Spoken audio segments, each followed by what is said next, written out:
Armistice Day 2024 in Mirepoix.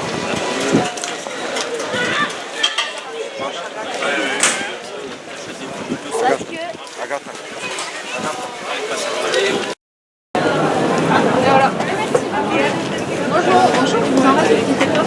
Ouais, cette fois-là, vraiment. Ça a pris du pain? Oui. Ça a l'air très bon.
La cérémonie se poursuivra ensuite au vieux cimetière où les élèves du collège de Mirepoix de la classe de Madame Montesinos liront un texte du souvenir français avant le dépôt de gerbes devant le mausolée.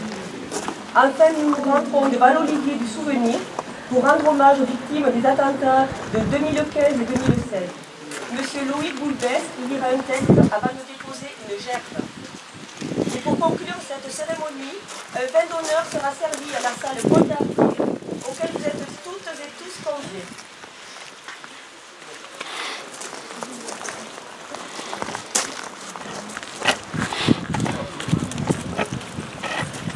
Je vous remercie de votre attention. Je donne la parole à Monsieur le maire qui va nous faire son discours. Bravo, portez.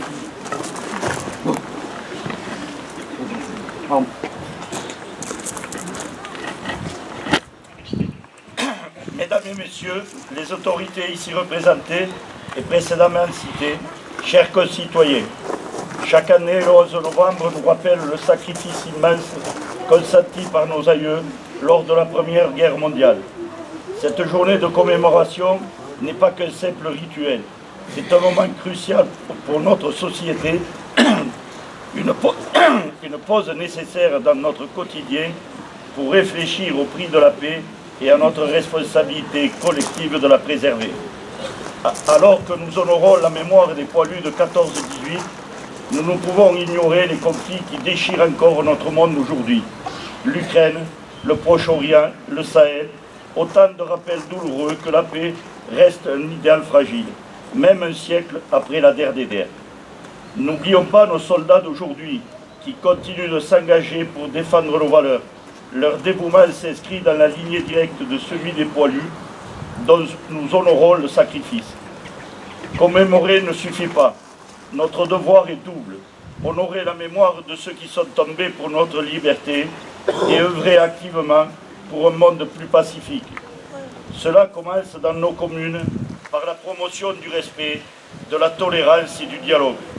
Cela se poursuit à l'échelle internationale par le soutien aux initiatives de paix et de coopération entre les nations.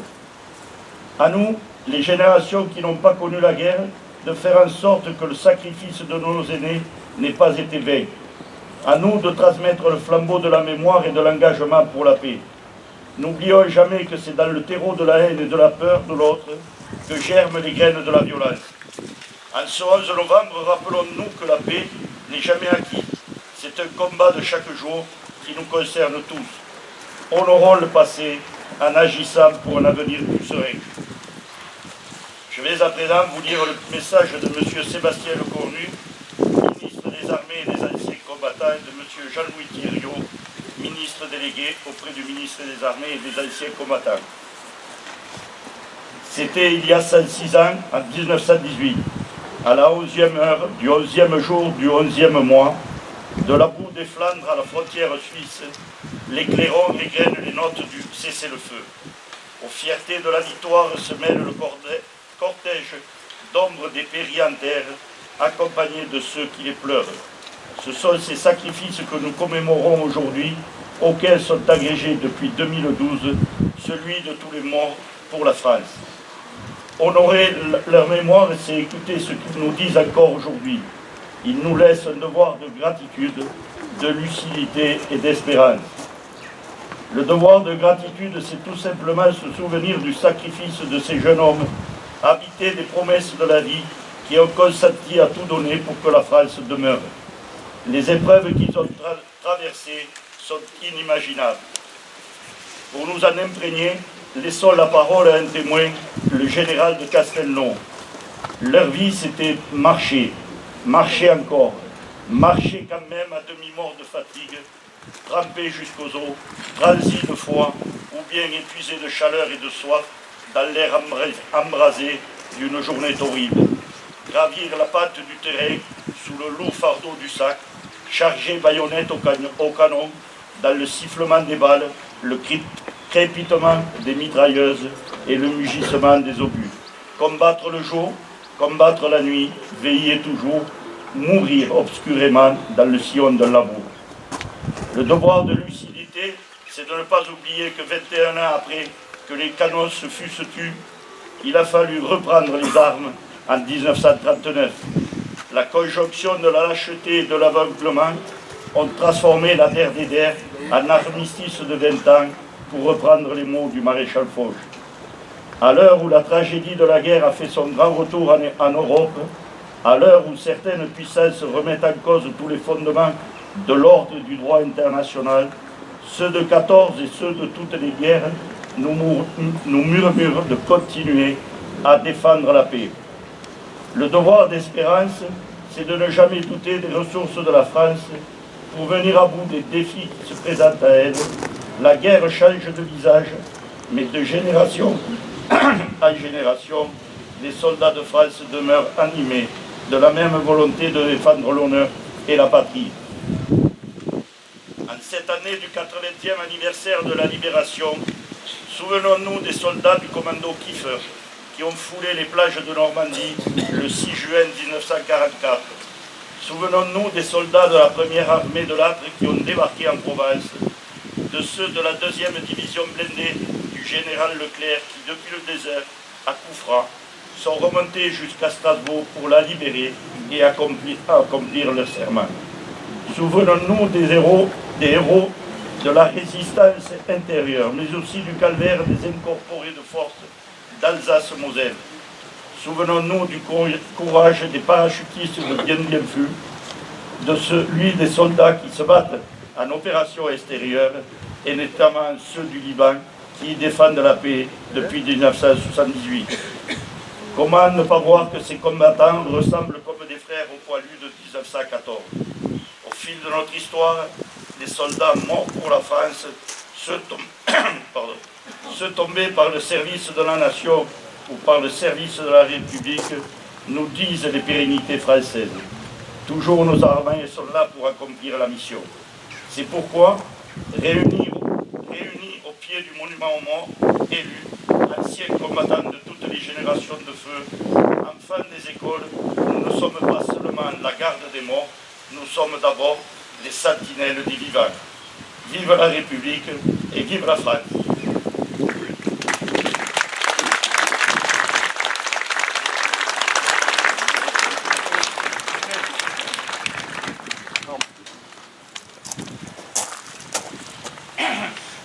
Monsieur Loubet de Lost, président des anciens combattants, va nous lire un message.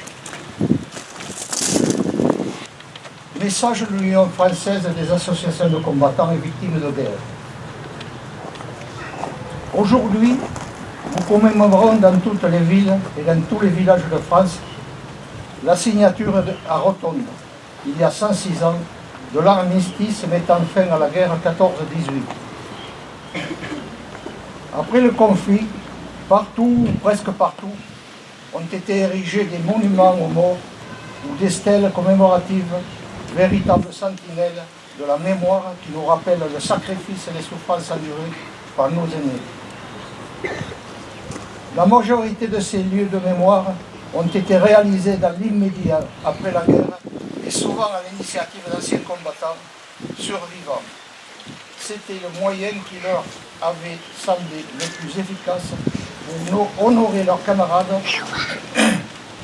ayant fait le sacrifice de leur vie et pour favoriser la prise de conscience par l'ensemble de leurs concitoyens de cette dette contractée envers eux. Ces monuments sont à l'image de la France d'alors, qui, au sortir de la guerre, était meurtrie et défigurée. La souffrance qu'ils expriment était celle qui perdurait dans les corps et dans les cœurs. Ils sont désormais indissociables de la nation et de la commune, dont ils constituent, avec la mairie, l'église et le cimetière, les éléments structurants. Mais ils ont aussi valeur d'engagement en nous signifiant plus jamais cela.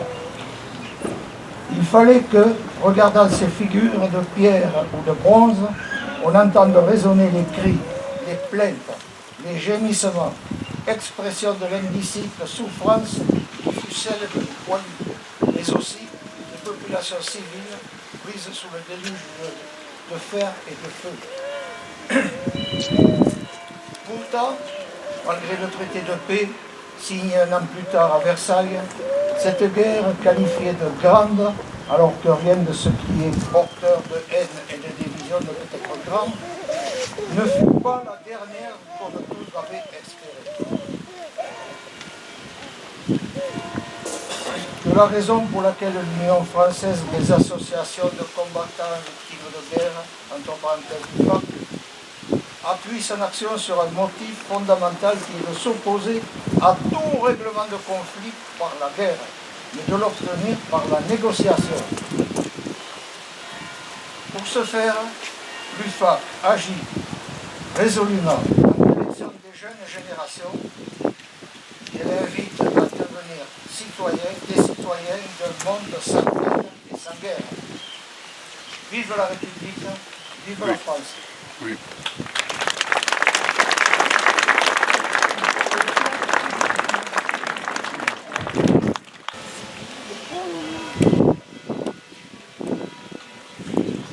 Les élèves de l'école Saint-Maurice de la classe de Madame Vince vont à présent nous lire 2 poèmes.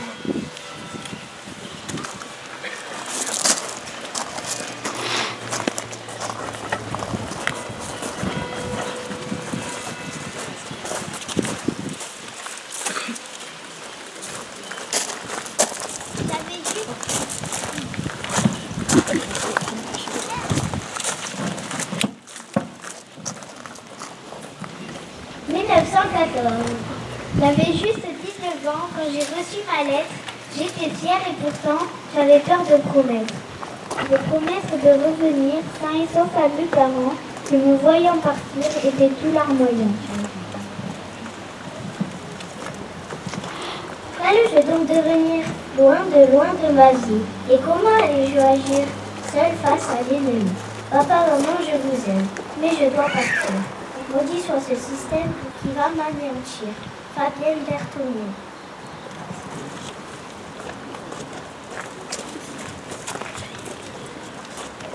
Au champ d'honneur. Au champ d'honneur, Les coquelicots sont parsemés de lot en lot, auprès des croix et dans l'espace. Les alouettes devenues lasses mêlent leur chant au sifflement des eaux du vie. Nous sommes morts, nous qui songions la veille encore, à nos parents, à nos amis, c'est nous qui reposons ici, au champ d'honneur. À vous, jeunes désabusés, à vous de porter l'oriflamme et de garder au fond de l'âme le goût de vivre en liberté. Acceptez le défi, sinon les coquelicots se faneront. Au champ d'honneur, Jean Parisot.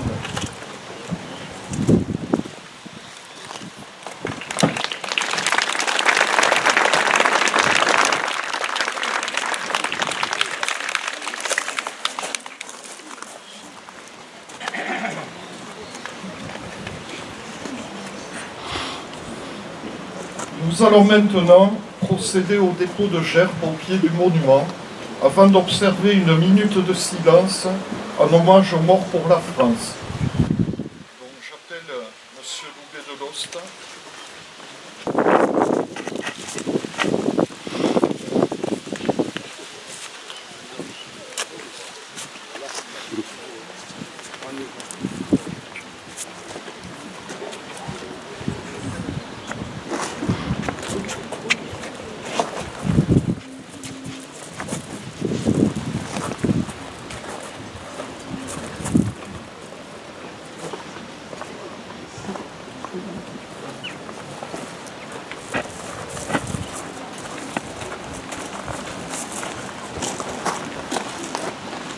J'appelle Madame Biès pour le souvenir français.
Garde à vous, aux morts.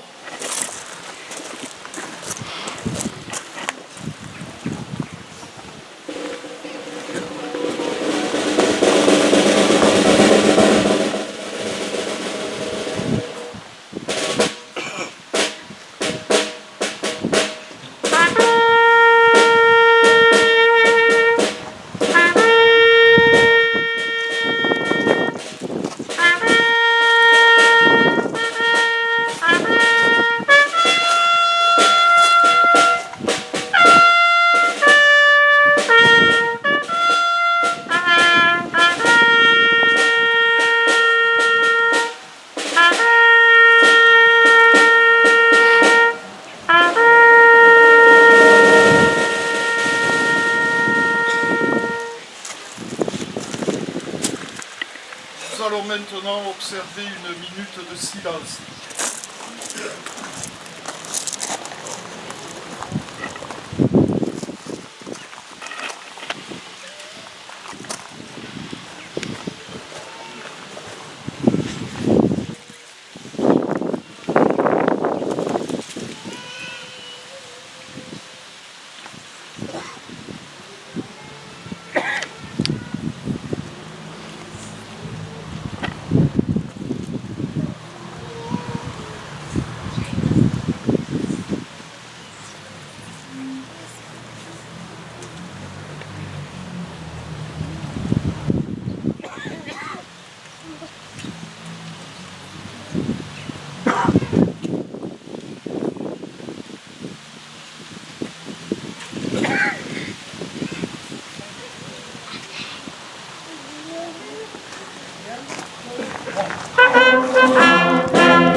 Drapeau porté.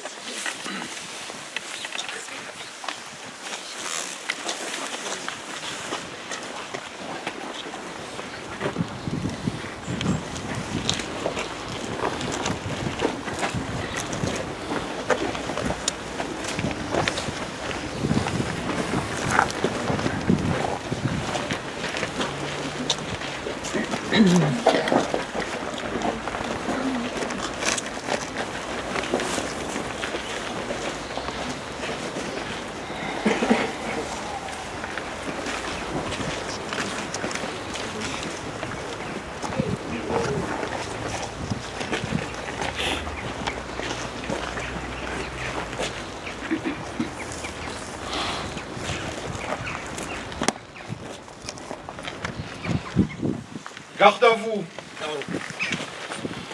Aux morts.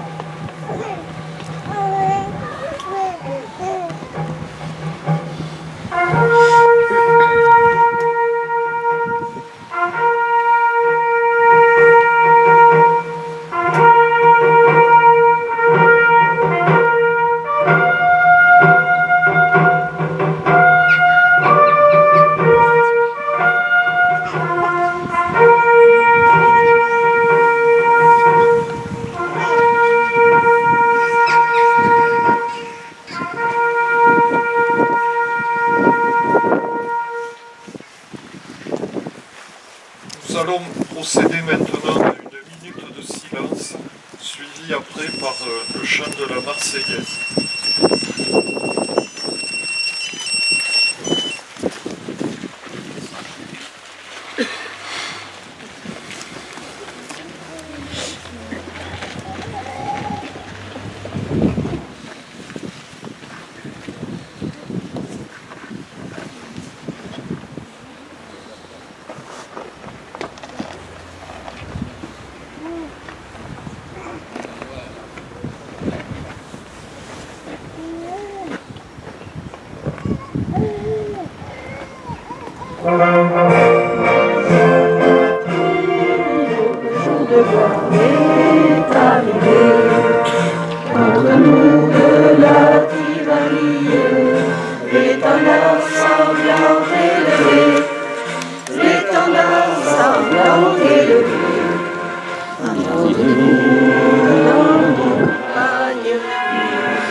Ces féroces soldats, ils viennent jusque dans nos rangs, égorger nos corps. Aux hommes citoyens, formés au bataillon, marchons, marchons, que saurais-tu, parole de Sion. Repos. Drapeau posé.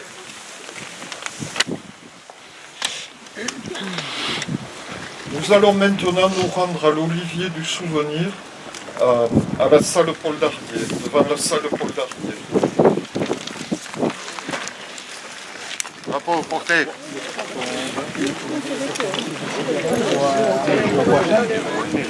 Salut.